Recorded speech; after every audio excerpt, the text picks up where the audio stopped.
What's going on, guys? It's Jimmy here. So, we're only a few days away here from the first ever US government default. And Treasury Secretary Janet Yellen just gave an interview where she talks about what could happen here and Social Security payments being delayed if this happens. Everybody that works for the government getting their payments delayed, their salaries delayed, and a massive, massive financial crisis or collapse, stock market problems, everything happening here if Congress cannot raise the debt ceiling.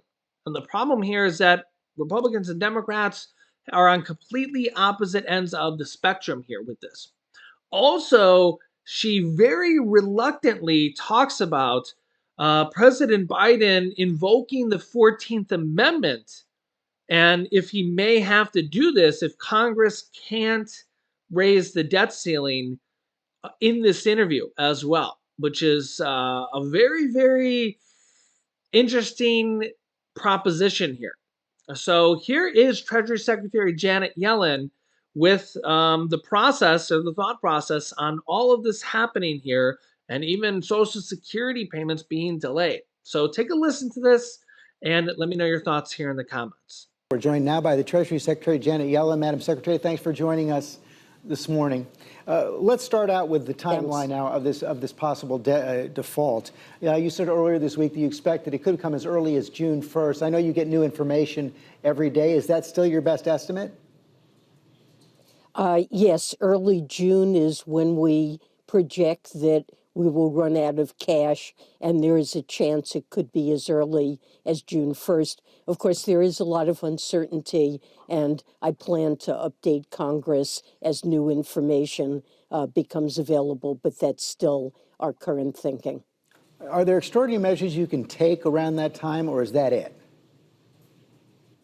Well, really, that's it. We've been using extraordinary measures for several months now, and our ability to do that is running out, and we will start to run down our cash. And our current projection is that in early June, a day will come when we're unable to pay our bills unless Congress raises the debt ceiling. And it's something I strongly urge Congress to do. Of course, it's appropriate to have negotiations about the budget, about spending priorities. President Biden has presented a detailed budget that does cut deficits by $3 trillion over 10 years while investing in the strength of the American economy. But we do need to raise the debt ceiling to avoid economic calamity. Paint a picture for everyone. What happens on that day? Let's assume for the sake of argument it's June 1st. What happens that day if the debt limit has not been extended? Well, Treasury finds itself in a position where we're unable to pay all of the bills that come due that day. And this would be really the first time in the history of America that we would fail to make payments that are due. And, you know, whether it's defaulting on interest payments that are due on the debt or payments due for Social Security recipients or to Medicare providers, we would simply not have enough cash to meet all of our obligations. And it's widely agreed that financial and economic chaos would ensue. U.S. Treasury securities are the safest bedrock security underlying the global financial system. A failure of the United States to honor all of its debt would call into question our credit worthiness. Even as we get very close to this date, if Congress doesn't act, we're likely to see financial market consequences. In 2011, there was a steep decline in the stock market and our borrowing costs. Back in 2011, the U.S. Was downgraded by the credit rating agencies. There would be permanently higher borrowing costs for Americans for buying a home, buying a car, and a failure to raise the The debt question, ceiling would cause a steep economic downturn. the question is what to do about it. Of course, you talked about spending cuts. We've now seen 43 Republican senators say they're not going to extend the debt limit without significant spending cuts and other reforms. Of course, the House passed their bill as well, but the president says he's not going to negotiate. So is one possibility that you do a side negotiation on spending cuts? The president says it's not tied to the debt limit. Republicans say it is? Well, look, I don't want to get ahead of the negotiations that will occur. President Biden has invited the leadership of Congress to the White House on Tuesday.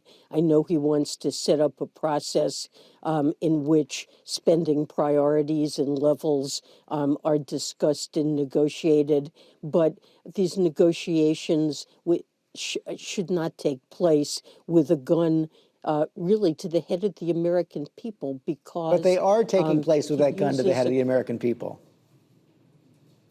Well, it's important for Congress to meet a responsibility. Since 1960, the debt ceiling has been raised 78 times, 3 times during the prior administration, always with bipartisan support.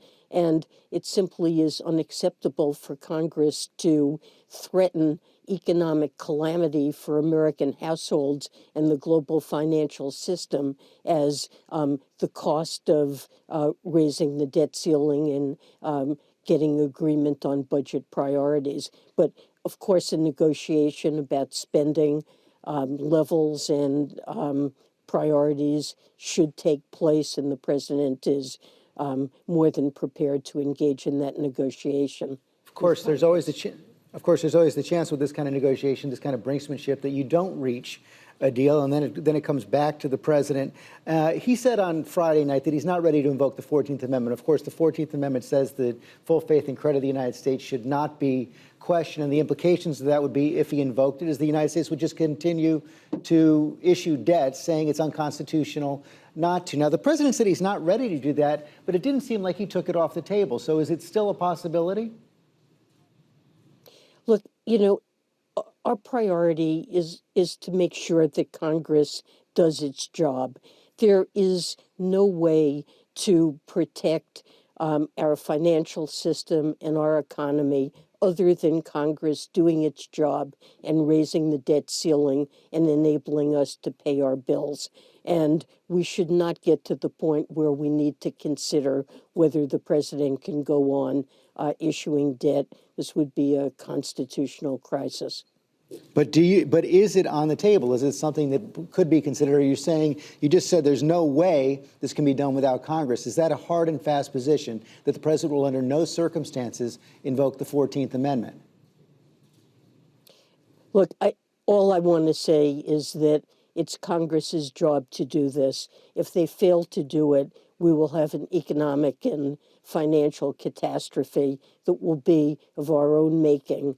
And there is no action that President Biden and the U.S. Treasury can take to prevent that catastrophe. I'm still not exactly clear on whether it's on the table or off the table. Is it a break glass in case of emergency option? Look, I don't want to consider emergency options.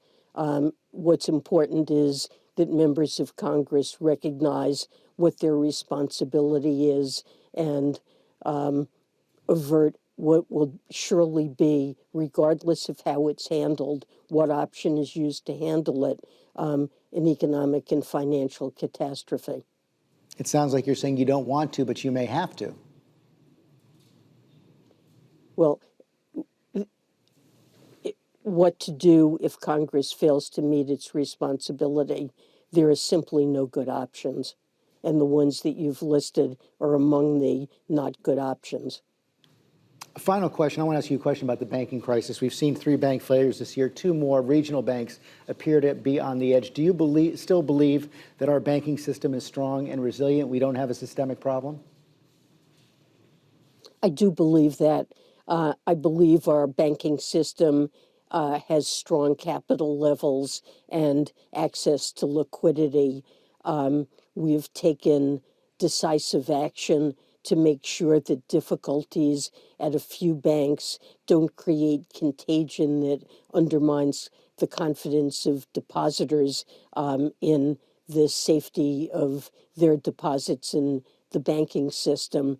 And the tools we used previously, we would be prepared to use again if necessary. But while some bank stocks are under downward pressure, earnings have been under pressure.